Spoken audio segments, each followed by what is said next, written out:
Alright, so it's getting cold out there. Water start to freeze. I gotta get something for my chicken. Let's see if this is good enough. Okay, so the cable is kind of long. Oh, so they have this wrapped in the waterproof material. So that's gonna be good. Okay.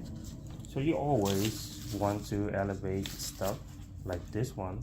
It has to be like this. You can't just lay it on the ground. Assuming you have chicken walking all over.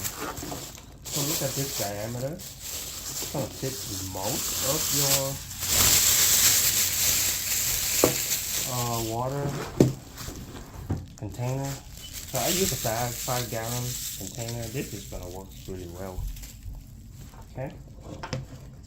I like it because it has, you know, the thickness, which is raise it and then keep the water off the ground, so the chicken don't poop in there or, you know, accidentally, you know, kicking dirt in there. It's really cool. So I'm gonna set it up and take some pictures later for you guys.